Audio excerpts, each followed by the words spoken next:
Hello all, welcome. This week we will be discussing the new Ethan Coen movie, Honey Don't, along with our reaction to some trailers and some other bits and pieces. So stick around for Middle Age Geeks.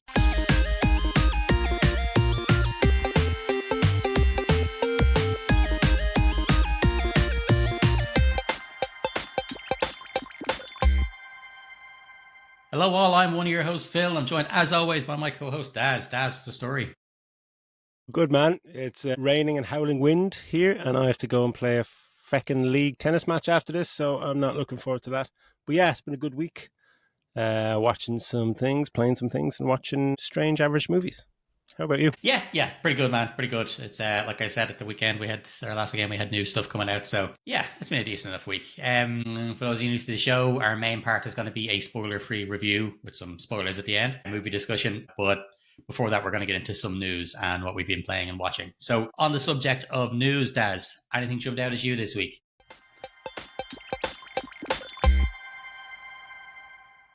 Yeah, a few bits.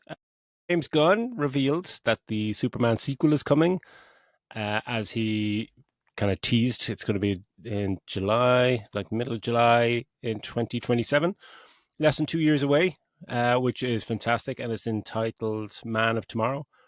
And accompanying it was an image that was drawn specifically for the post, which has an image of Lex in his purple and Good stuff, green yeah. power armor, which is just absolutely fantastic.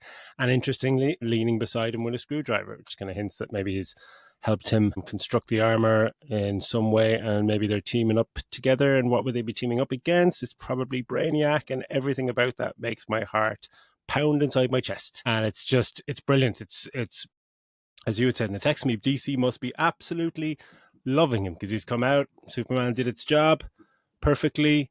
Then next summer we got Supergirl, and then after that, a year after that, we get about the Man of Steel sequel. We get a Superman sequel. And then in between that, you've got Peacemaker, and Peacemaker season 2 now seems like it's going to be the prequel up to Man of Tomorrow. So Superman's going to pop up on that at some point. He has to. But yeah, it's just wonderful news. And James Gunn is smashing it in terms of his release schedule. Anyway, what do you think about Yeah, it yourself? yeah, he's on fire, isn't he? I've enjoyed the stuff he's done for DC, like his Suicide Squad movie and Hmm. the and Peacemaker and Superman have all been really good. So yeah, I think that like I said, they must be over the moon with them, definitely. Hmm. With the not just the work, but how well it's been received compared to how well their other stuff was, or Zack Snyder's universe was received. Anything else? More on DC, the Batman 2 movie.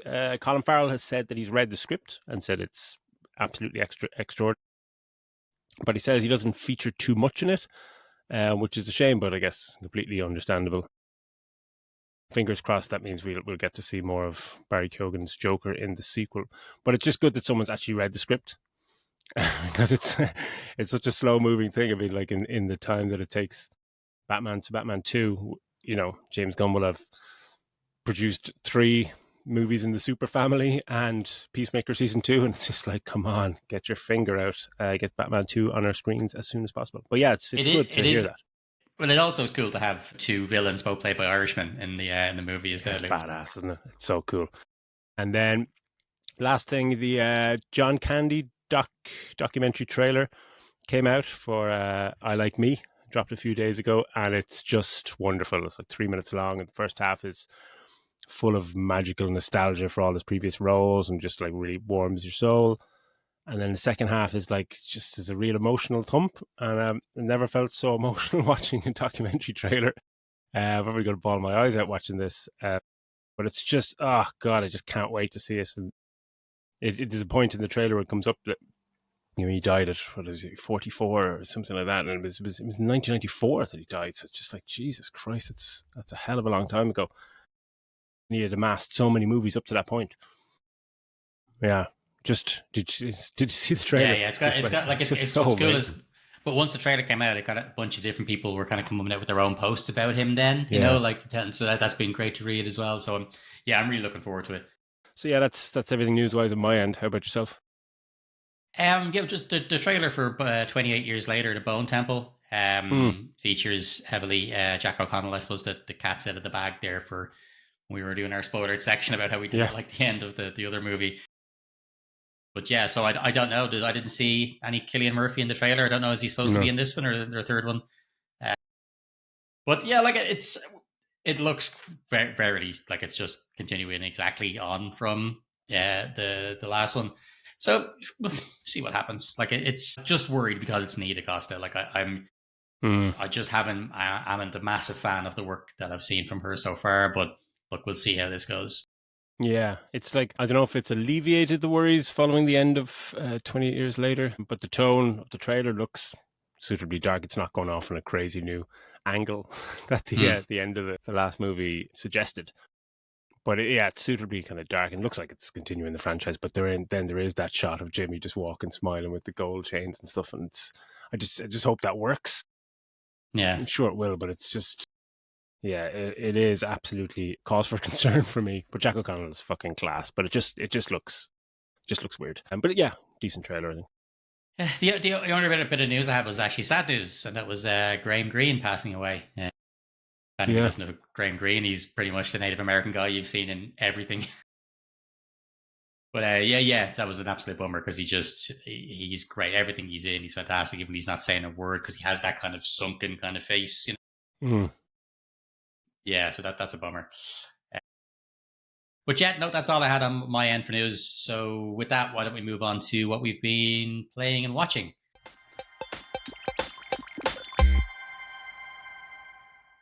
So have you got into any of the new releases this week?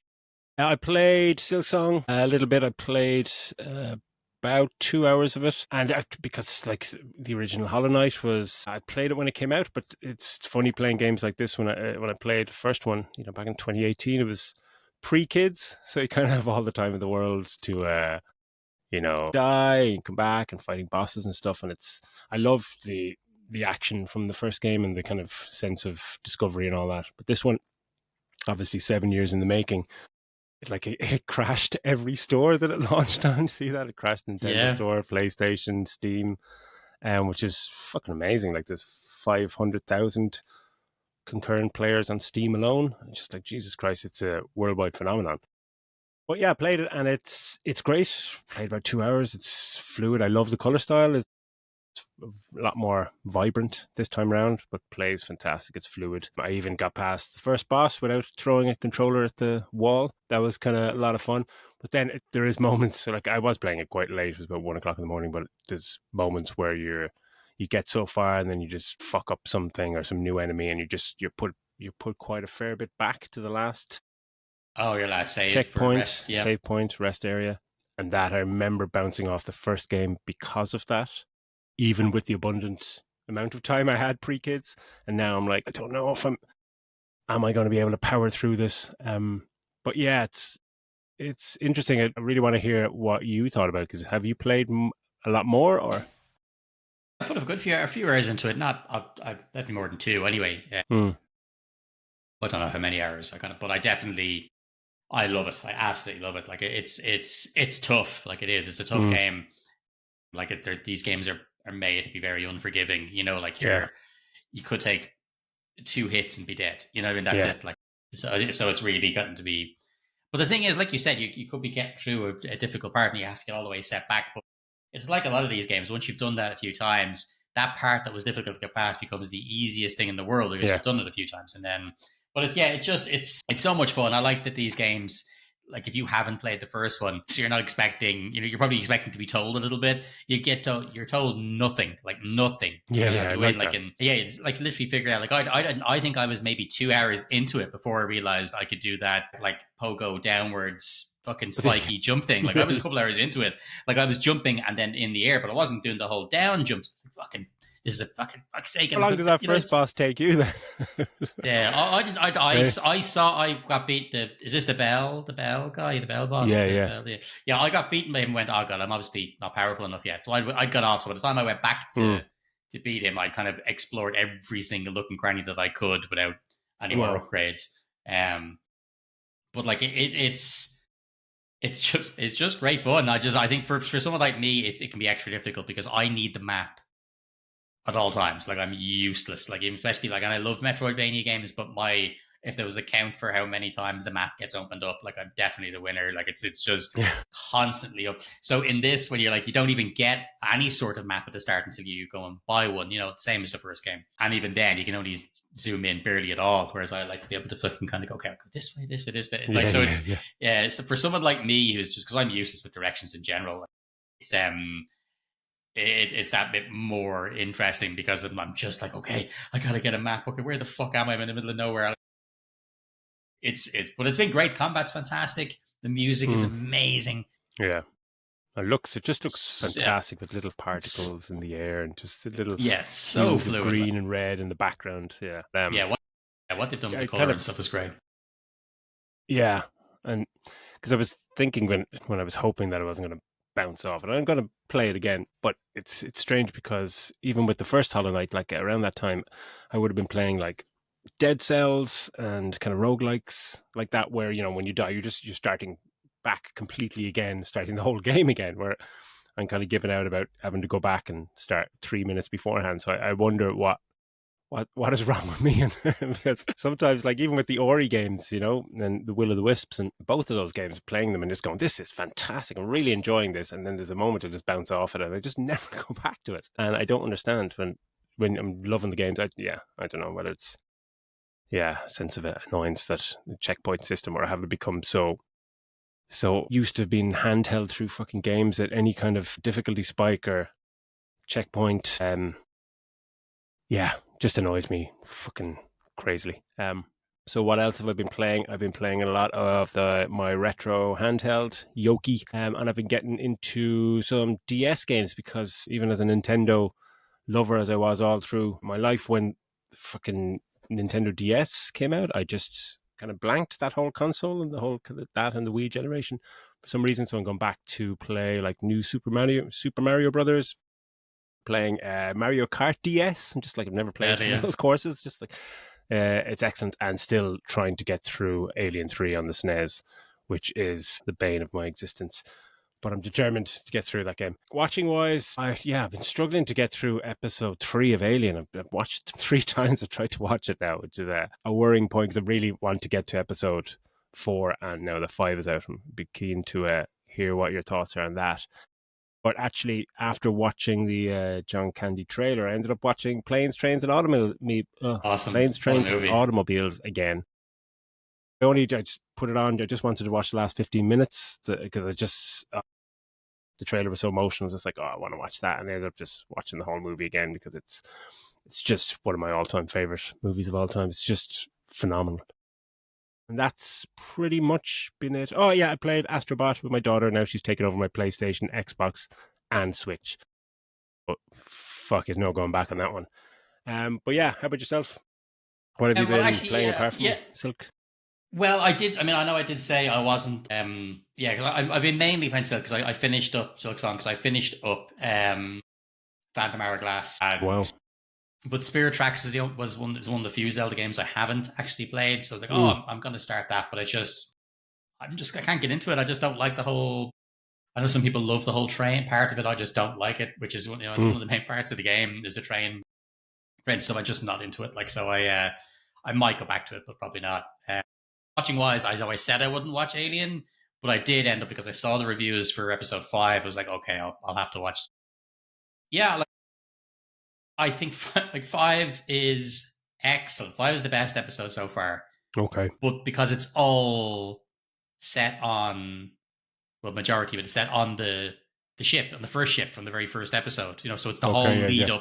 lead up to the crash. So all the stuff in Brilliant. that, yeah. So it's fantastic. There's so and it's really really good. But I'm kind of like, yeah, but eventually we are going to have to end up going back to the gang, and it's like, ugh, it's just not as interesting. I just don't find that. Again, as I said, I don't find that a bunch of kids in adult bodies super interesting. It's the Sydney Chandler one is fine. She's kind of growing as she's learning and stuff, and it's kind of a little bit interesting if you kept it to that one character. But having a team of them, it just isn't really doing it for me. And I tried to I tried to watch Red Sonja the movie. It's so bad that I had to turn it off. Like it's Wow. so bad. Like it's got what's her face out. I can't remember the actor's name. She's in. Coralie Farget's movie, the what's it called, Prey or Mm, Revenge? Sorry, Revenge. She's in yeah, that, So I was like, oh look, we'll see. Madeline Lutz, is there? Isn't Lutz? I don't yeah. know. I can't remember her name. But anyway, it's awful. Like from the very opening, exposition, talking over exposition at the start, I was like, oh god, this has been delivered No, that's terribly. What always the a good fuck is sign. this? Yeah, and then we get into it. It's like, oh my fucking Jesus! Like I think I only managed fucking like 15, 20 minutes. It's like cannot do it. Can't do My it. Have to God, turn it off. that is saying Yeah, something. yeah, it We should is. Yeah, definitely definitely. review that. Oh, it was such a hard like fucking 20 minutes even to get through. But yeah, no, That's like I so want, good. yeah, I can't imagine I ever want to go back to that. But no, nothing else on my end, man. Just like, just hopefully get more Silk Song played over the next few days. Yeah, okay, well, cool. Well, those two sections out of the way. Why don't we get on to our main event then, which is our discussion around Honey Don't, the new movie by Ethan Coen. So, Daz, whenever you're ready, take it away.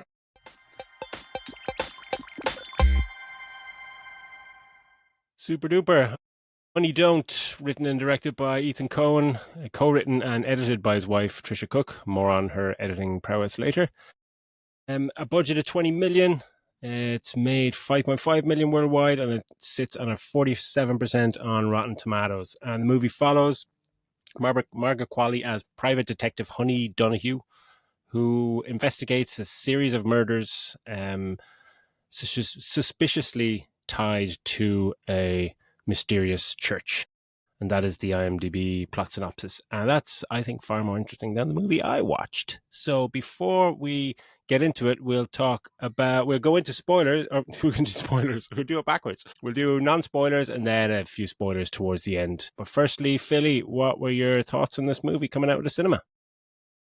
Baffled, I guess, really that because the trailer for this movie is so much better than the movie. Like I was so excited, both of us were. We saw the trailer. Chris Evans looks like he's having a blast. It's got Aubrey Plaza in it. Margaret Qualley, who's just on fire at the moment. Like it's just this is going to be great. But I'm watching the movie. Going, how did you get? How did you get this movie? How did this happen? There's so much talent involved in this to come out with this movie. It was just absolutely bizarre, yeah, I was left walking the cinema going, how the fuck? Like, did they cut out an hour of the movie or something? Like, it's only an hour and a half long, but it's not like one of these snappy 90 minutes where you're like, oh yeah, they're really condensed, they really have it, I got a lot in that. but no, it's more like, what? Give me more information. What the fuck is the point of this? That plot synopsis is really being very kind to this movie. Very generous, yeah. It. Yeah, like baffling is the first word on my notes. It's just like baffling, and then three what with question marks after it. Like just what? That's all I could think of. Like because you have ample time while watching this to make notes, but a lot of it, I was just scratching my chin, just going, "What the fuck? What is this?" This movie is like, for all the stuff that's in it. You've got the cast and it looks great, and as you said, Margaret Qualley and Chris Evans really going all in their characters, and the setting and the trailer sets it up. And this movie is stupendously boring. Like I couldn't believe how bored I was. It's 89 minutes. It is.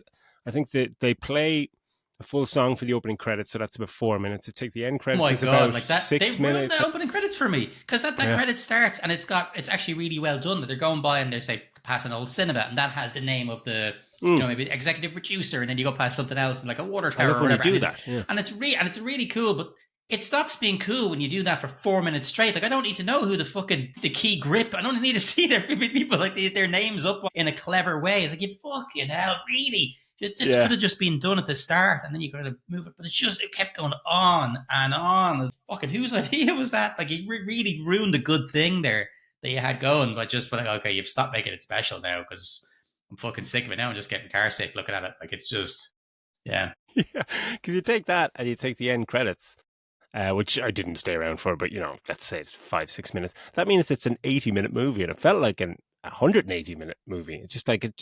It's so slow and plodding, and there's no pace to it. It's just awfully bland, and it's just not interesting. To a baffling level. Like, it's just a central mystery, if you can even call it that. It's just shockingly, it's poor. It's like, it seems like it's underwritten. The whole thing coming out of this movie, it just makes no sense how this can be so bad. And it's not just because, oh, look at the cast and this, and there's a decent director. This is one half of the fucking Coen brothers. You know what I mean? Yeah. How important is Joel Coen to their success? It's just, is he sitting off somewhere going, "Fucking told you, you can you Maybe he made dumb the other half shit." of the movie that we didn't get to see. Yeah, When you put yeah, the two of them exactly. together, and we get a proper movie.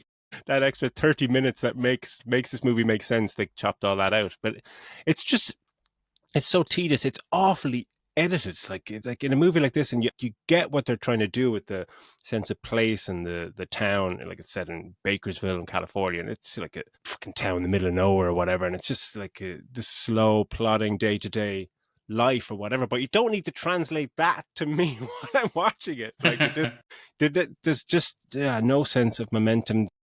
Just the editing of scenes just is so. It just doesn't seem like there's no any point or pace or rhythm to anything. It's just, yeah, I was just fucking baffled by just how it's even bad. Like I think it's actually quite a bad movie, but more so it's boring, and it's actually probably interesting to watch it because there are things in it that are decent. Margaret Qualley, you'll watch her all day long. She's just gorgeous human being, and the camera fucking eats her up. It's amazing. Chris Well, that Evans. is just on that though. Just before we move on, he obviously thinks so as well, because I'd say like a half of this movie is full on Walking behind her facial shots of shots. either that or full on face, the close ups, her face, a close up while she's driving the car, close ups, constant close ups of her face, and yeah, she's absolutely gorgeous. But I'm like, she's not really having to react to anything particular. So it's just a close up Mm. of her kind of looking kind of confused, really, and that's pretty much it, you know. And it's they're constant, but it's just constant, constant, Look constant. So it's like, confused. Now yeah, look like you're thinking. Thanks, Ethan. It's great direction.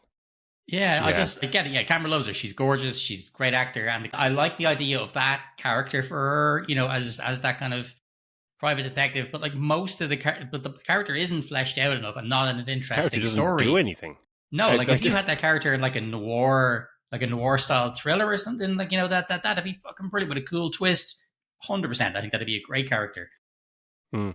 But That's it what this definitely is deserves a better actually. movie than This this. is. I think somebody listed it as when you go into Wikipedia, it doesn't even give a plot synopsis. It just goes, "This is a neo noir uh, fucking detective or modern neo noir detective crime thriller." And just like, I don't fucking think it is, man. It's like four of those words are wrong. But in terms of like her as a character, like she is, and I love the idea of her from the trailer. It's just we'll keep going back to the trailer because you could just watch the trailer like 25 times and you just have a far more interesting time watching it. But like in the trailer, it comes across that she is this kind of old school private detective. Like she dresses and she almost for some reason believes that it's like she's living in the 40s or something. It's just quite weird. With them. They never really delve into that too much. But she's kind of a cool character or whatever. But she doesn't do anything. She doesn't do any detective work at all in this movie. Things just happen around her. It's just like, oh, that person's dead, so she goes and interviews the parents, and it's like, okay, and then things just happen to her. She she just walks out. She doesn't make any just big discoveries. Just like, yeah, Yeah, she's a shit detective, really. yeah. Like, and She's but all, despite the fact that she's able to get all the information she needs, apparently, from the police, yeah, there's only one cop who does any work. We get to meet one cop in the whole movie, and that's fucking Charlie Day's character, who's an absolute dickhead, because most people yeah, in this movie are dickheads. yeah. He's a buffoon, like he's a caricature, and it's just Yeah, like and it's there's no so character unnecessarily development to like, anybody. Like, yeah, well, there's that. unnecessarily, like, Yeah, but it's played for kind of slapstick. It's kind of as moments Charlie Day constantly wants to get with Margaret, well, yeah, Margaret Qualley's character, who's a lesbian, by the way, yeah, and the and fact she that she's told tells him him, that, and she yeah, and he tells keeps him at all it. the So it's time, just old and school she's like, homophobia. Like, "Yeah, are you sure you don't want to go out and get a drink sometime?" She's like, "Okay, Charlie, whatever his fucking name is, just yeah, I told you I like girls." And he's like, "You keep saying that," and he says that three that's like his times in the movie. tagline. Like, It's yeah, his catchphrase. It's like an 80s sitcom where he goes, "Ha ha, you keep saying that," and everyone laughs in a freeze frame or something. Just like, and the music plays. It's just like, what? What's the point of this character? Like someone wrote that on a back of a napkin once and went, "That would be funny." Actually, there's a cop and he wants to get with the lesbian, and he just doesn't get it, and he's a bit of a kind of buffoon, kind of stumbling around the place. But he's apparently getting he's a better detective than she is. Well, like It's I just just hope so. He is a detective. yeah, But like everybody, most of the people in it are assholes. And most of the characters in it are just not nice people. yeah. You would get fuck all background. Like I suppose Chris Evans is probably my most enjoyable in it because he doesn't really waver from what he's doing. Like, you know, what I mean, he's Mm, not like he is an ass, like he's an asshole and he's whatever else, but it's still not fleshed out enough. Like, it doesn't fully explain what we kind of get what shady stuff he's into, but not completely. Like, they never actually say I don't think they actually say the name of what he's doing. You know what I mean? The mm, fact that he's doing nefarious stuff while being part of this church, you don't really explain it. yeah. You just say kind of loose-ish ties to drug dealing and stuff like that, and Yeah, he's but he's without a actually sex mentioning what it is. fiend Yeah. and this kind of stuff, and he's like he's all in and he's loving it, but I, I still don't think his character kind of works in this. It's just quite strange. I think Tony, like all the characters seem like they're from kind of different movies, kind of been put in, like with Charlie Day and this kind of overly kind of slapstick comedic stuff. Margaret Qualley's in some weird fucking old school, like she's probably properly in a noir movie. The way, because she just seems to dress like she's from the 40s and 50s. But Chris Evans is like he's having an absolute fucking blast. But I don't know, he just kind of seemed, yeah, just seemed kind of strange. Well, I think for him and again with Margaret Qualley and her assistant, for example, it's almost like when you've watched a season of or a season or two of a show and you get the kind of relationship between them. So there's this whole Mm, thing, say about the coffee or the way she does things with her notes and everything on paper. Like we get introduced to it for the very first time, but it's meant to be like a recurring kind of joke. You've got their relationship. We've only just been introduced to them, so we don't know these kind of things. So it's like an inside joke that we're never going to get, you know. And it's just that's not interesting when we don't really know the characters beforehand. The same with like him and his eccentricities and all the rest of it. Like giving them a saying or a catchphrase that we've only seen in this movie, you're kind of like, well, okay, that would make sense if I've seen a previous movie, as you said, and you get the end of it. Oh, there's Charlie Day saying his catchphrase again. But like we're only got an hour and a half with these people. Like I don't know anything about their relationship, about the assistant. Why is she working for a private eye in this tiny little town? Why does this tiny little town need a private eye? Why can she afford to drive a 1972 fucking Chevelle mm. convertible? Gorgeous car, expensive. Like how is she getting the money to be to live in the life that she lives? It's just none of it makes sense or fits together. It's just weird, man. Weird, weird, weird. Yeah, I mean, we can maybe touch on the script then. Yeah, like my main takeaway from this was it came across that it was like this was a student film that had a challenge or a task of trying to imitate a Coen Brothers movie, albeit with a super cast and a large budget and production design. But like it's just so plodding. I just find it so boring, and it just kind of meanders nowhere. There's just kind of nothing kind of happens. There's a lot of stuff in it, a lot of scene, like, oh, here's a scene with, Chris Evans, and he's going to be having sex with this guy or this guy, this girl, and he's telling her to adjust the mirror because he wants to see himself in the mirror, and it's kind of like, oh, that's cool, but it doesn't really do anything for anything. And there's like some of the dialogue. Again, I can't believe saying all this for somebody with Cohen attached, or like as their second name in this.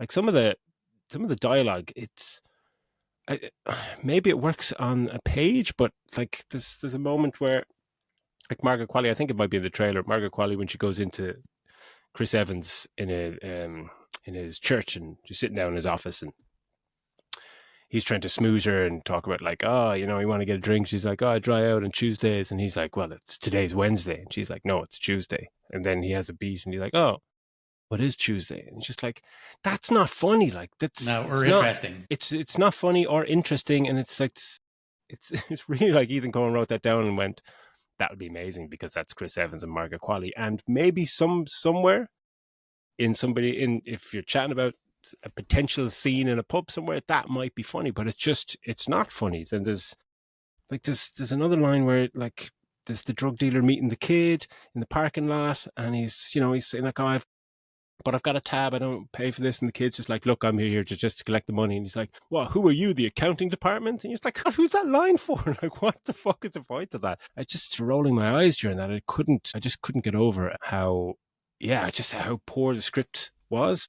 Yeah, I think at one point I was kind of wondering. I was like, is Margaret Qualley being wooden in the way she's delivering this, or is it just that the fucking dialogue is bad? I was like, I don't think that she is, because you see in other scenes when she has chemistry and there's not as many lines. Like, for example, I thought her and Aubrey Plaza together, super chemistry between the two of them, and I think they do get on quite well in real life. And I thought that their scenes together were probably the better scenes in the movie. But like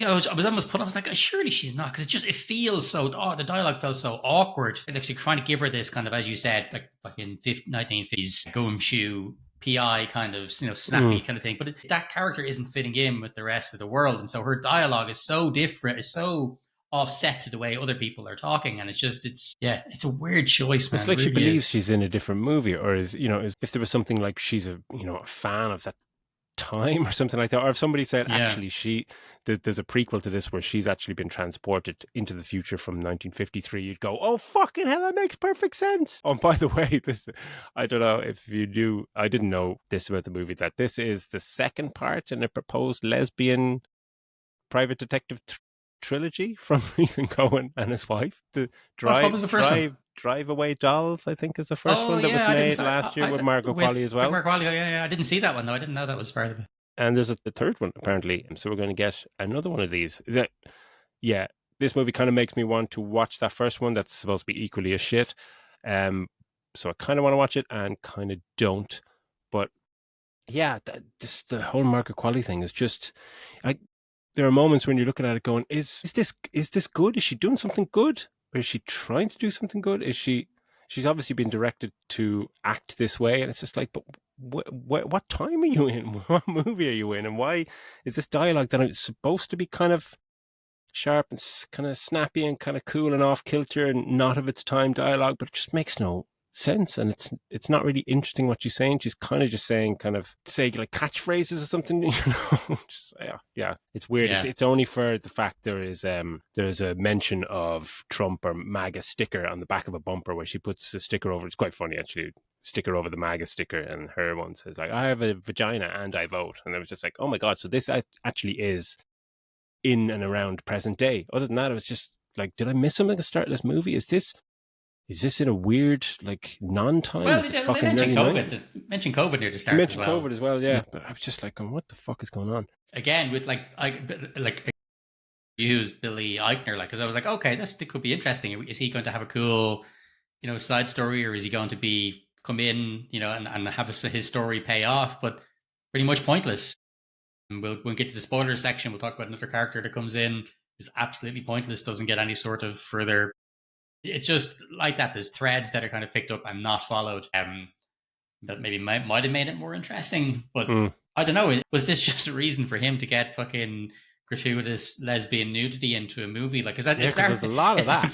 Yeah. There's full frontal nudity in the first couple of minutes of the movie, which are one in the lake or whatever it is. Yeah. I don't know if what the story is, but it's a weird. I can't believe it. Like, I really am just puzzled, because I enjoyed that. I enjoyed that trailer so much, and I thought the music in this is pretty cool for the most part. It just really that trailer wrote a check that movie did not cash at all.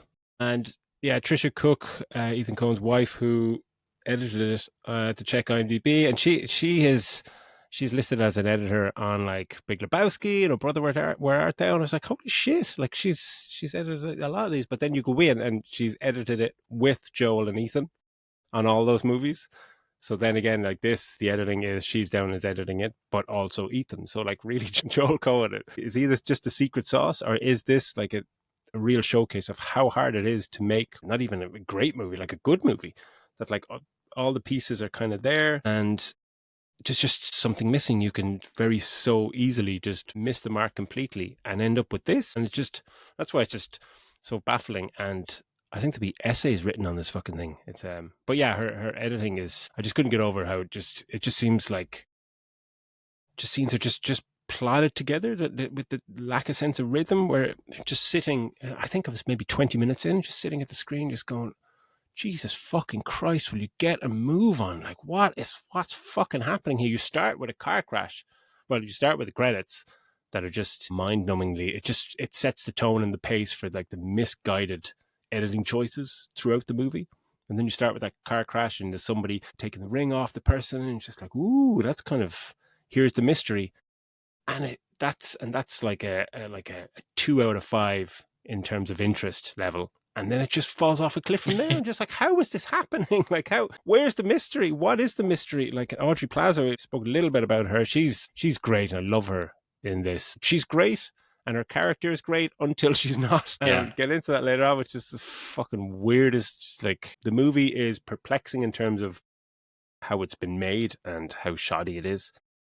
But then even the mystery, like, it just falls off a cliff. Also, it's just like, oh my God, talk about not sticking the landing. We'll get to that. But yeah, there's a lot of sex in the movie. There's a lot of kind of gross out violence, which you kind of would expect, which is it's all fine. But there's kind of no point to it. There's a point where a guy gets dragged by a car and killed, and you're just like, there was no need for that to happen. It's just really strange choices by characters. What did you make about the sex, Phil? All the sex and all the violence.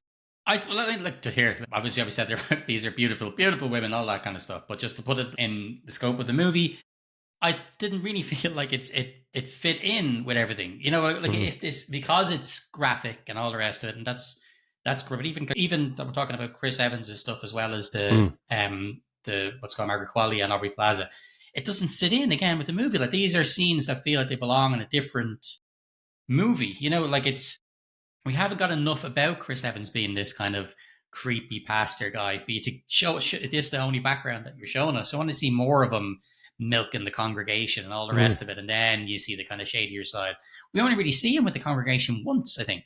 And we see him having sex about 5 times, and it's like, we get that he's a creepy kind of, he's a sex addict or whatever, but like, you need to give us more of the other side so we can kind of cut the two of them and go, oh, like that's, you know, like the gemstones, whatever they're called.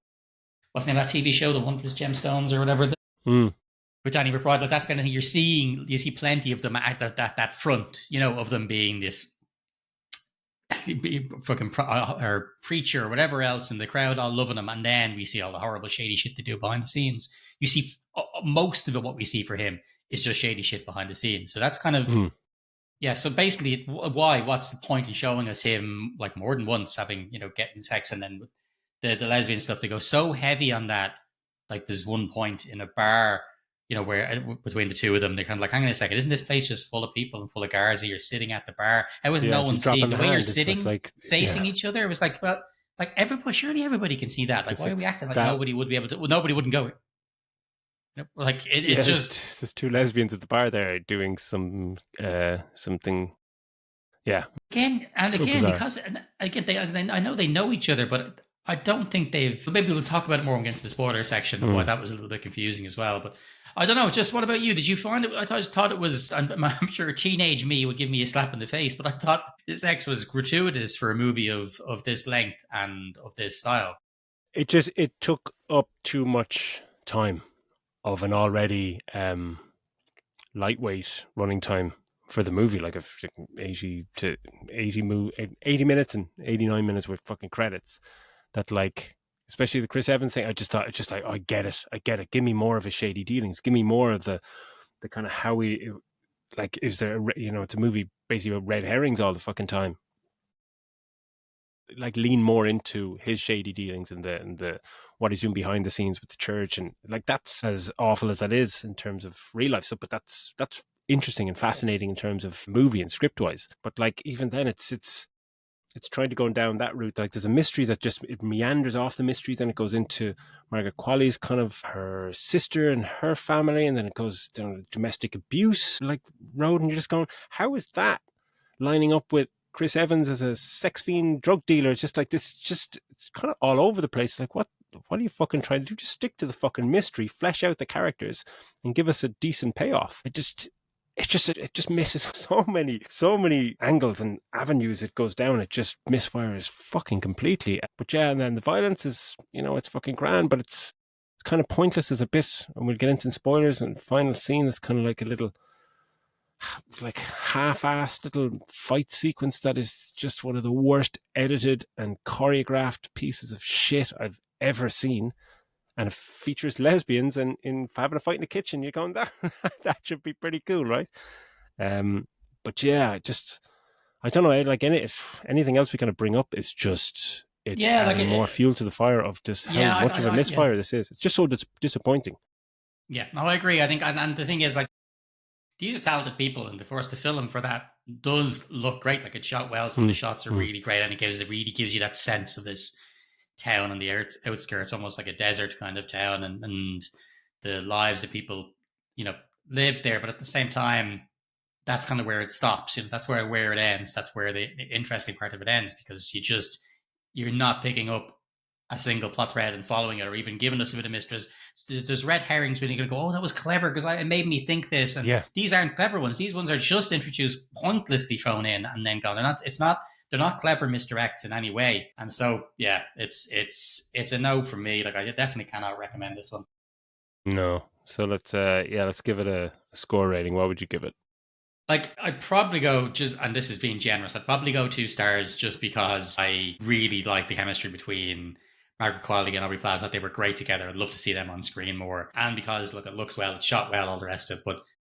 And I like the music. But that's being generous, because I could have gone lower. And I just didn't enjoy this one.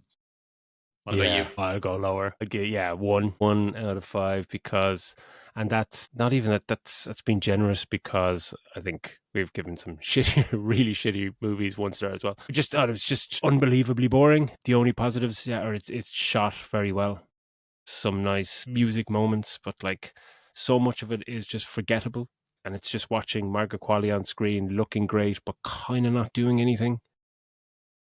Yeah, and I think in every other department, it's just a complete misfire and just staggeringly boring. And I haven't been that bored now in quite some time, which may which for an Ethan Coen or one half of the Coen Brothers movie it's a shocking thing to have to say. Yeah. So yeah, watch it on streaming when it comes out, just to if you're suffering from insomnia or just having a hard week, just throw it on. Yeah, and that's it. It's kind of one and a half, 2 stars. Just not really a good time at the movies. So right then, let's get into spoilers. Yeah, Yeah, I Audrey guess. Plaza. What the like? And the thing is, I knew that she was going to turn out to be kind of the bad guy Did the you? minute that. Well, and not because of me, like them having some clever plot that I figured out. Unfortunately, before, like, a couple of weeks ago, I think it was either the the special effects makeup team, or someone else did, like, oh, here's the cool makeup of Aubrey Plaza. So I knew she had burn scars and stuff, like, on her No face. way. So I'd seen all that going into the movie. So the minute that we found out she didn't turn up for work, and so the daughter was missing, I was like, oh fuck, Aubrey Plaza must be the bad guy. And so, because I knew, I'd seen the scenes, like, oh, there must be a big fight then, and how she gets fucking burnt Mm. up. But like, I did seen that kind of ruined it a little bit for me, because I knew that. But I don't, as I mentioned before, just at the end of the spoiler free part, with regards to the red herrings, they bring back the dad. What's her face's dad? I think, like, what was the reason? Like, he's sitting in the He's whatever just sitting in restaurant, a, and I in a knows that's your restaurant. one's daughter. Doesn't go up, but he's been sitting there for 3 hours. She thinks he's some creep, and then rather than introduce himself at the bus stop, he just goes, I "I love love you." you. And she goes out and she runs off. Then he shows up at fucking, or what's her face, Margaret Qualley's place, and because that's his daughter, and just goes, "I love you." The first thing out of his mouth, no one talks like that. Like, I thought he was some sort of mentally deranged person, but he's not. He's having full blown conversation, apologizing for the way he was when he was younger, all the rest of it. So why would that be the first thing he would say to both of these characters? The daughter, was it Corinne? I think her name is. The one who goes missing. She doesn't know who he is. So why would he? Why would that be the first thing you'd say to somebody? Why would you sit there creepily looking at them for 3 hours, and that's the first thing you come out with? It's just, what was Yeah, the fucking point in that? it's just because it's just such poor writing. That's writing for a mystery, writing for he says, "I love you." She gets scared and runs away. And as you say, no, people don't fucking talk like that. We just kind of go, "Hi, me, yeah, I'm your granddad or whatever. I'm just, what, like any other movie, just like I'd like to build a relationship with you. I know I've been away and all this stuff." It's just fucking. It's just absurdly pointless. It's just like, what is the fucking point of this movie? And as you mentioned, the sisters, is that the sisters whole like, what's the point in giving her? We get this. They make a big deal about her having this massive family, and At we the see all the start, yeah. kids. And but again, that's the only time we see the other little Mm. kid once towards the end, but we don't see the rest of the family. And she's That's the only supposedly looking point. after her sister. They Yeah. have this kind of interesting kind of dynamic where she's like, "Don't tell me how to be a mother." I was like, okay, I wonder what happened there. Did something happen between the two of them? That's But the most that's it. That we don't that's the find most out. interesting part of the movie, when there's that part where she's the aunt, and you get a sense of her actual life and her actually acting like a person and not someone out of the fucking 50s, just dressing like that and just walking around all the time. But she's sitting down, you get, a sense of like, oh, what type of aunt she is. Does she judge her? Is she like, there's two polar opposites in terms of their lives, her and her sister. Explore that. Could be fucking interesting. Like, it has nothing to do with a That's it. detective movie, but it's an interesting character or Oh, couldn't character agree more. dynamic. Yeah, couldn't agree more. And as well, like that whole dynamic of her in the house. It seems to be only like one kid who seems to like. I was like, is Aubrey Plaza dead or something? That she's the only, this one kid is the only person I can see. Is it or Hmm. what? Or fucking Mary Qualley? Like, is that your spin? Because no one else of these kids, she's telling them say hello to your aunt Honey. So presumably these kids know this person their entire life, and not one of them even says anything. They're all just ignore Margaret Qualley's character, bar the girl who goes missing and the young little kid with the stitches in his nose. Yeah. They're the only they're the only kids. The rest of them just seem to have completely ignored him. Even when she tells them, "Say hello, your aunt is here," Hmm. they just act as if no, this not even in the room. Bizarre. I don't understand. What was the point in making a big deal about the huge family?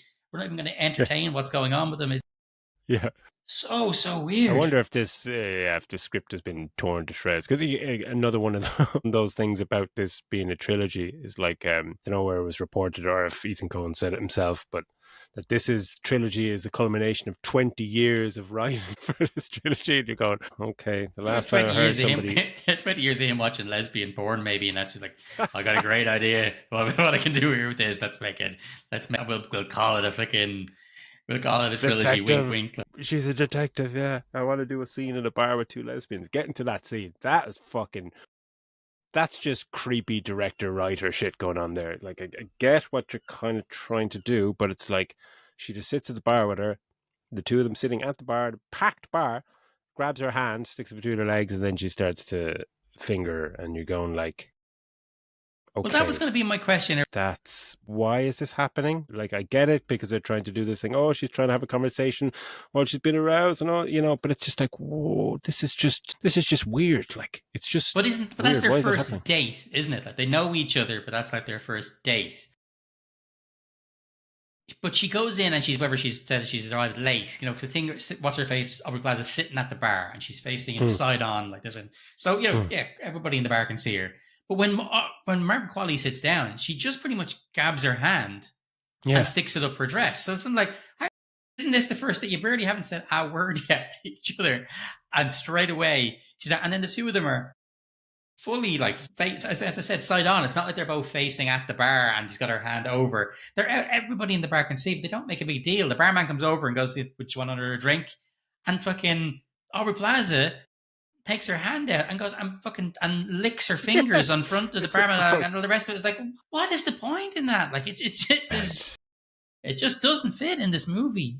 yeah, and it's But just it it's just distasteful and just didn't. And that's like, I love sex scenes in movies. When they work, they're fucking brilliant. But this just kind of felt unnecessary, and yeah, just felt like, that's just a creepy thing to want to just put in your movie. Yeah, I don't know. It just didn't sit well at all. Just like, what the fuck's going on here? Where some of the Chris Evans stuff works because it makes sense with the character and it's building his character. Like, one or two of them would have been fine. 7 or 8 is a bit much, but it's and it's kind of fun and it's played in that way. But yeah, I just thought that was a bit strange. But the the choreographer I was talking about, the final scene in the kitchen when yeah.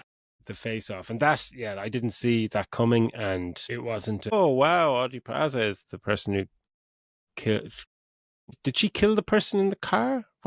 What's that all about? Was she responsible for that? She references No, that that. was the no. Should we see her at the start? Don't we? The We see the one at the start. The what's it called? The The French French one is the one lady. who kills Yeah, her. yeah, yeah. Yeah, I think she's the one who But then kills her. somebody said that there was potentially the body was put there or something like that. Yeah, I didn't understand what was going on there. But then Audrey Plaza, it's just her reveal of just being an absolute complete sight. It just doesn't work. I was just going, oh my God, you've gone another rung up the kind of baffling ladder here. And then they have that fight and she turns into a complete psycho.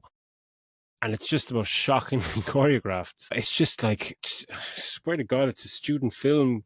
People say, all right, now you stand there and we block, and then you do this, and then you grab a knife, and then I'm going to stand here, and then you're going to be able to put the burning hot kettle up to my face. I'm just going to stand there and be burnt, then I'm going to fall over. And it's just like, oh my Oh, God. that It yeah, was that whole thing about her shocking. going for her gun, like she can see Margaret Qualley is sitting there when her hand is under the police jacket, where her belt and all the rest of it is.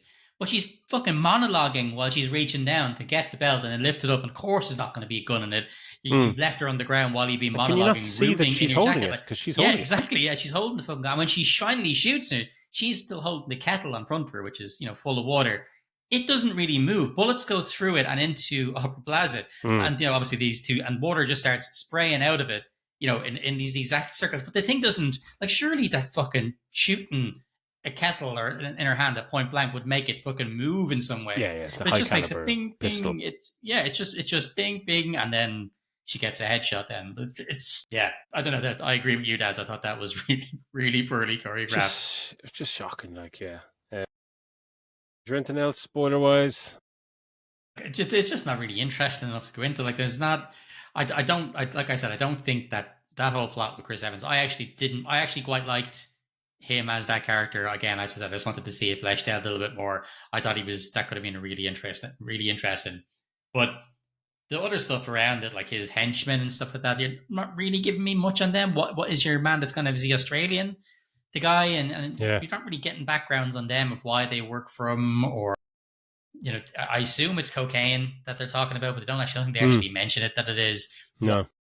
Are we going? They're talking about how the French being involved, but we only get to see this one French chick who, once again, She's the coolest thing in the movie. yeah, my Margaret Qualley is a fucking terrible detective. Is she sees her at the start? She's like, and obviously she looks a bit, or not near the start. She's kind of driving the cross directions, and she looks at a place. She's kind of looking a bit, and thinking about her as she goes past. And he's waiting outside the church where this gunshot goes off, and it's Chris Evans being killed by this French chick.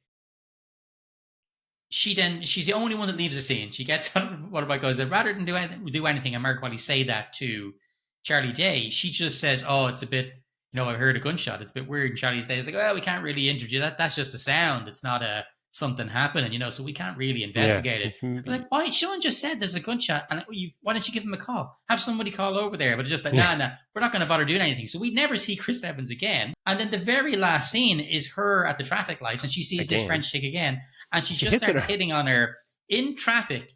And they're having both having like a conversation level which is lower than how I'm talking right now, over the sound of a fucking moped. You know what I mean? Like, they're just having this conversation. Both of them, their car and the moped are side by side, both running, and this is a '70s muscle car. You know what I mean? So loud motherfucker. So proper, and the two of them are just having this conversation, and then that's the thing. She's hitting on her and just kind of invites her back to her place for a ride, and you're like, you're not suspicious of this person. You're not going to ask her. Do some detective stuff. Like, yeah, exactly. You're the worst PI of all time. There's no detective stuff of any kind in the movie. Things just happen in and around her. Some of them she picks up on, others she doesn't. And she just tries to hit on people. And yeah, it's just... For a 90-minute movie to have, is it 3 sex scenes with the lesbian sex scenes, and Chris Evans gets 3 sex scenes as well. Yeah. In a 90-minute movie to have six sex scenes and the full frontal nudity at the start. Yeah. Come on, like, you're pushing it a bit here. Yeah. I don't know why you're making a trilogy. And I guess it's not like a trilogy as in these characters. Yeah, are in the first movie. I think Margaret Qualley's in the first movie anyway. Yeah, but I mean the actor is the same, but the characters aren't. It's like the Cornetto trilogy. Maybe. Yeah, Edgar Wright's characters. Yeah, I must. Maybe I'll just watch the trailer of that first movie 20 times. Yeah, I think Ethan, it's time to give your brother a call and patch up if there's any indifference on movie making. Yeah, this is one. What do we say, between 1 and 2 stars? Like Yeah, one I and a said half. two, which I'm going to stick with it because I've already said it in the spoiler-free part, so I'll stick with two. But yeah, the more we talk about it, the lower the rating is going to go down. So let's just let Yeah, me just finish it up. catch it on streaming. And that's our review of Honey, Don't Fucking Bother. Yeah. Yeah. Daz, thanks very much for taking us through that. And thanks to you all at home for sticking with it, because yeah, it's a not, don't watch it. Don't bother. And if you have watched it and you feel differently to us, please Let send us us in your know. comments or emails, or anything you agree on, even just shoot us an comment or an email. We love reading them. So yeah, just keep on liking, subscribing, all that good stuff, and we will see you on the next one. Take it easy. Ciao.